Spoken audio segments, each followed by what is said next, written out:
and the occupied Palestinian territory, including both Gaza and the West Bank. So he will be here to talk to you about that.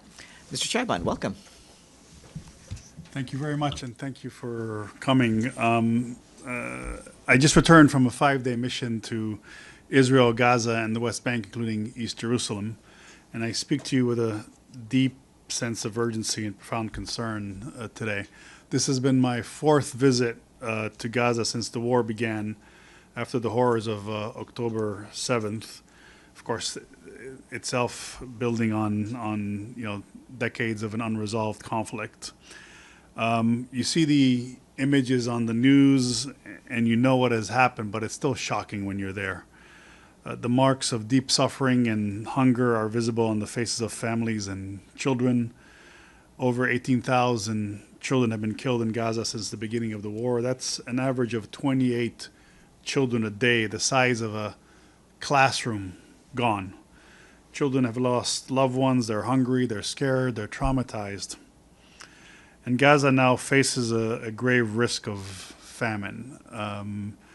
I know this is something that's been building up, but we now have 2 indicators that have exceeded the famine threshold.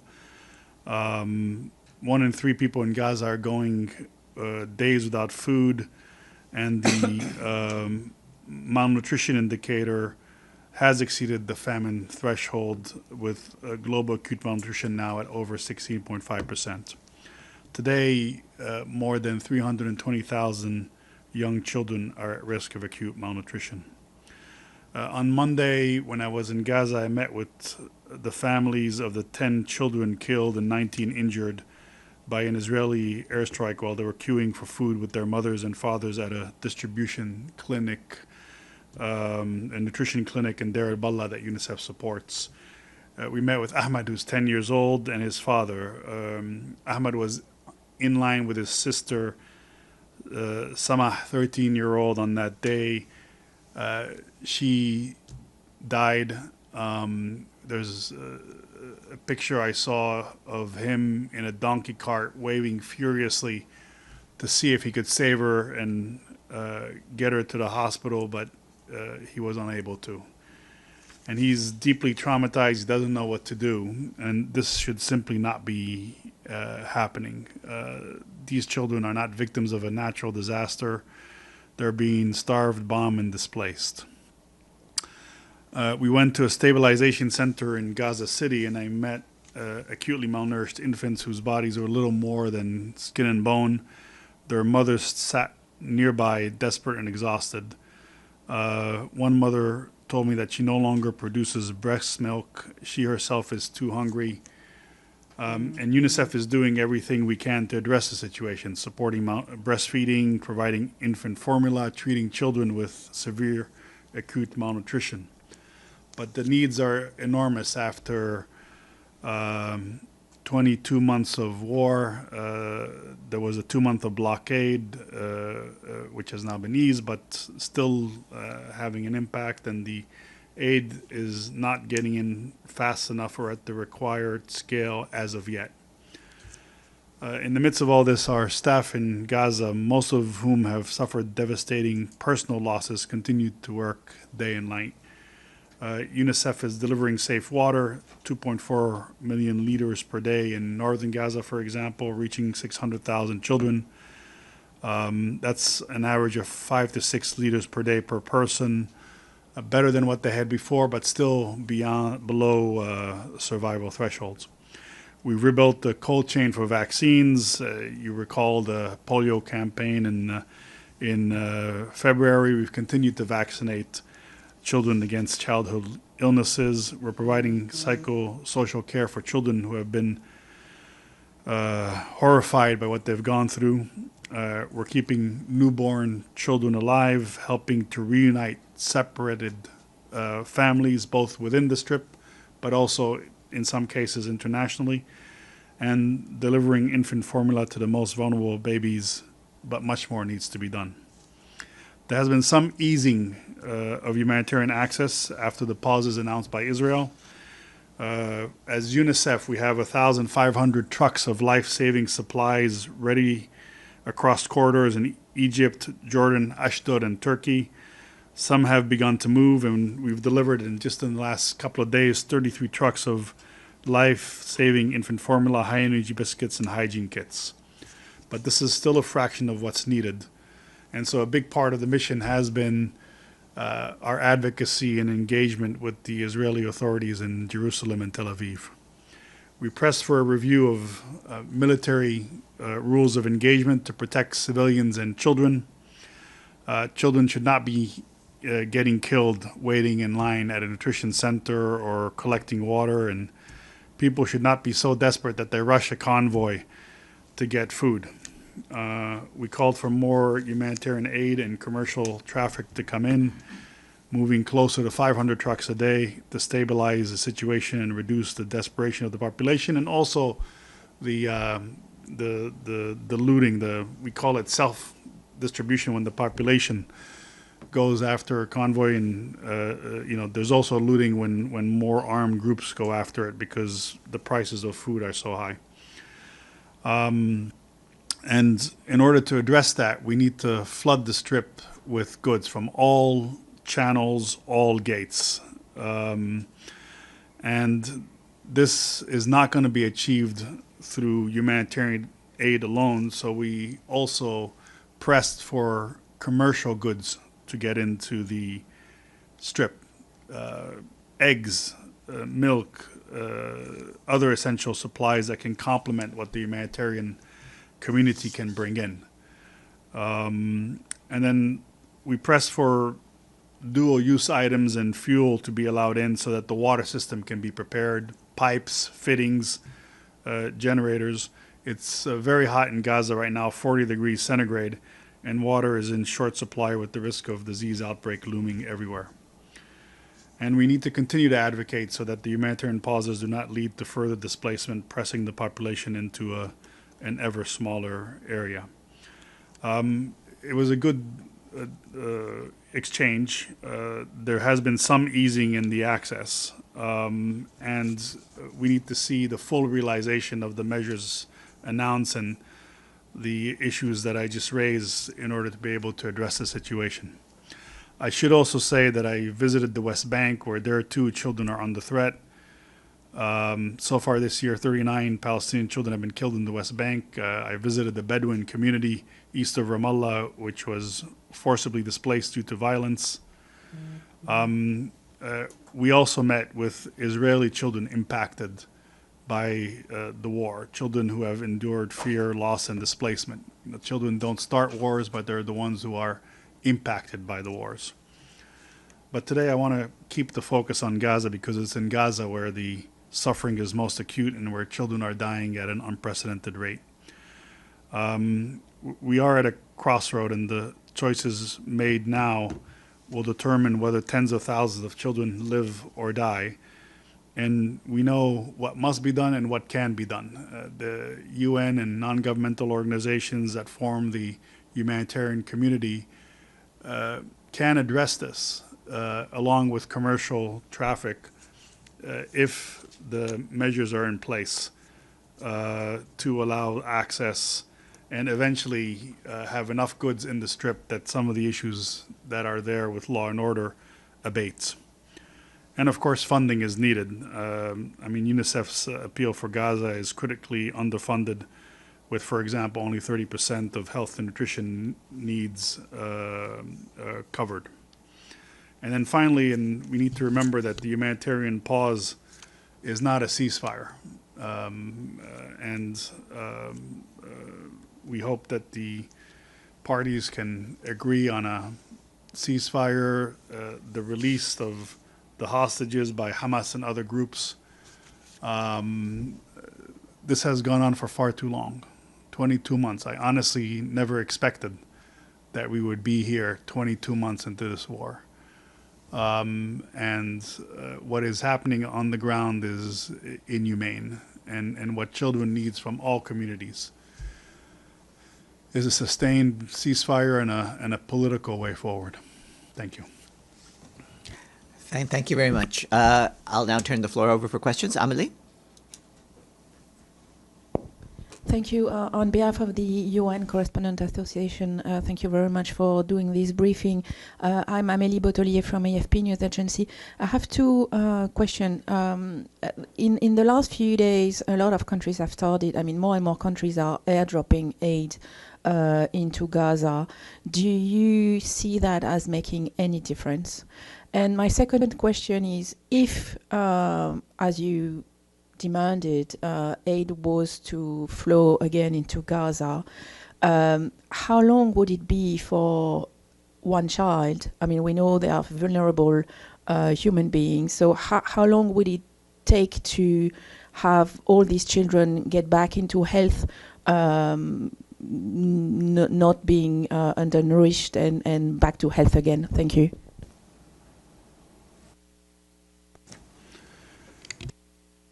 Thank you for those questions. Look, at this stage, every modality needs to be used. Every gate, every route, every modality. But airdrops cannot replace the volume and the scale that convoys by road can achieve. And what's needed is simply not feasible in terms of volume, in terms of access through airdrops. And so try every modality, but what's clearly needed is to move back towards a volume of around 500 trucks a day through all routes, and that includes both humanitarian aid and commercial, as I've said. Just to give you an example, the price of a kilo of wheat flour right before the pause was announced was hovering between 100 and 150 new Israeli shekels. We're talking at 100 new Israeli shekel, that's $30 for a kilo of wheat. You can imagine what that means. Just by slightly more aid coming in, slightly more traffic going in, it's now gone down to between 35 and 45 new Israeli shekel. That's an indication that you can quickly have an impact on the market, but also the availability of food, but much more needs to be done. In terms of children recovering, let me answer it in two ways. A child who's malnourished, who has access to ready-to-use therapeutic food, whose mother also has access to specialized foods, and who has access to proteins, because that's also what you need when you're pregnant and lactating. They will physically recover relatively quickly if those supplies are sustained. But they need the specialized food, and then they need the food, their regular daily intake. And the mother needs to eat so she can breastfeed as well. If that happens, they can physically recover. But the sequels in terms of the emotional well-being, the risk of stunting, the mental health of the child will get worse and worse the longer the child is in the situation that it's in. So, we really need to look at things holistically. Similarly, part of the reason why we're pushing not just for food and nutritional supplement, but also for clean water, so repairing the water systems for health, is because nutrition requires a multifaceted response. And the child and his or her mother also requires access to water and sanitation. There's sewage openly running through towns, people with skin diseases. So it needs to be addressed in a multifaceted way. Thank you. Gabriel? Thank you very much for the briefing. Gabriel Zander from Al Jazeera English. Is Israel still preventing baby formula from getting into the Strip? Specifically, no, it is not. And in fact, we had a discussion with the Israeli authorities, and they asked us to do everything possible to increase the amount of infant formula and other therapeutic foods that go in.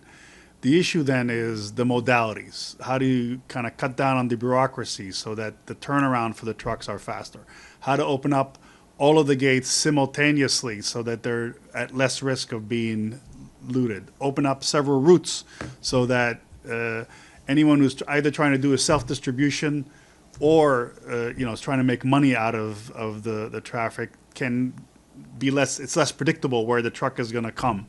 And again, allow commercial goods so that there's more on the market, more accessible, so people can feed themselves. But there has been support for the commodities going in.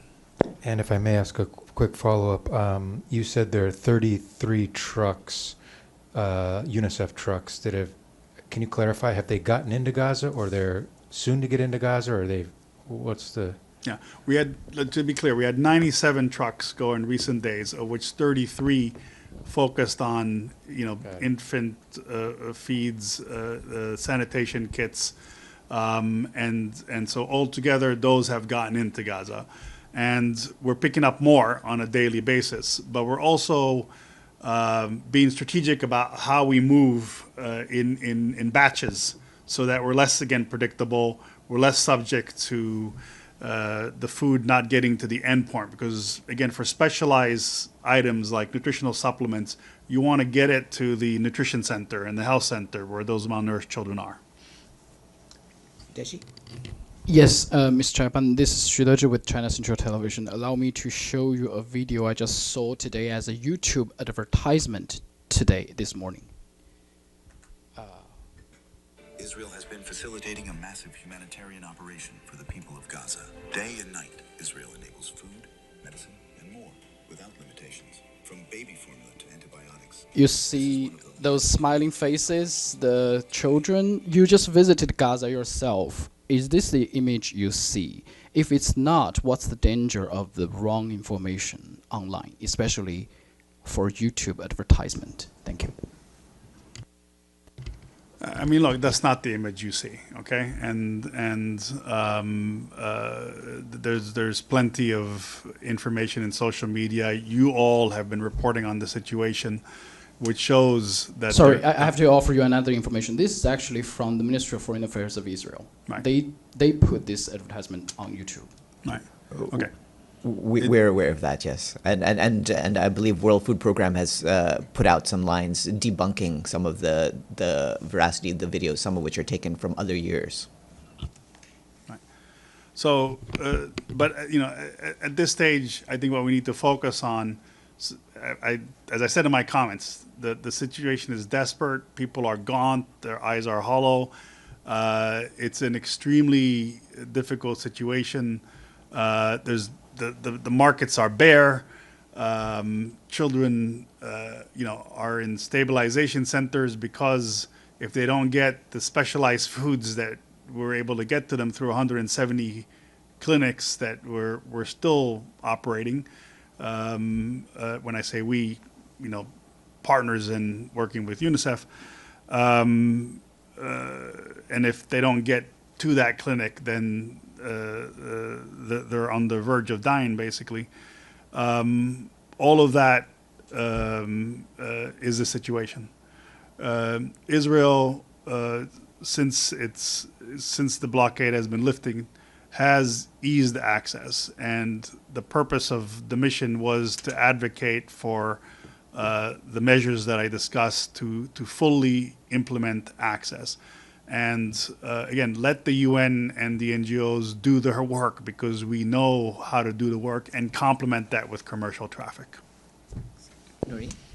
Thank you very much, sir. This is Noreen Hussein with IPS News. Earlier you mentioned that that commercial goods also need to get through into Gaza, but that there's been little support in facilitating their entry. I wondered if you could just clarify on what are some of the challenges that have been faced with commercial goods getting into Gaza compared to humanitarian aid? Thank you. So the government of Israel will say that they are concerned about commercial goods going into Gaza because they feel that the private sector will be taxed by Hamas, or will make payments in order to get the goods through. Our point is that the situation is so desperate that you need all routes in and all channels in.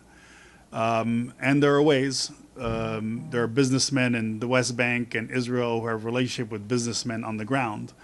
that they can find kind of a bilateral arrangement so that some of the goods go in.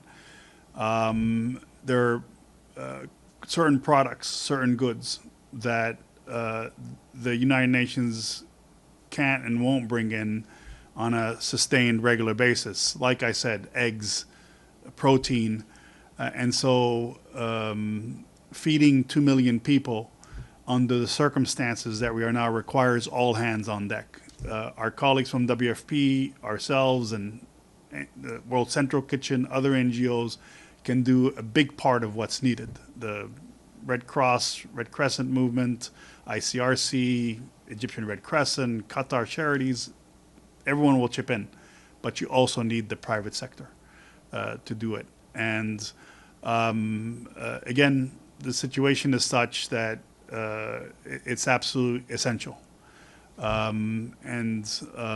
Certainly there was something in the dialogue which the authorities at least were listening, but we need to see it happen, essentially. By that you mean the Israeli authorities? Yes. Yep.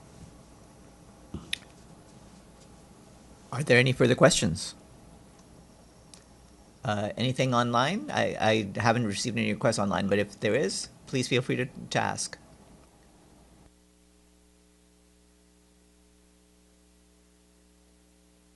Deputy Executive Director of UNICEF, thank you, and let's hope that this is the last time that we have to talk about this. Thank you very much. Thanks a lot. And in about 10 minutes, we'll start the Daily Noon Briefing.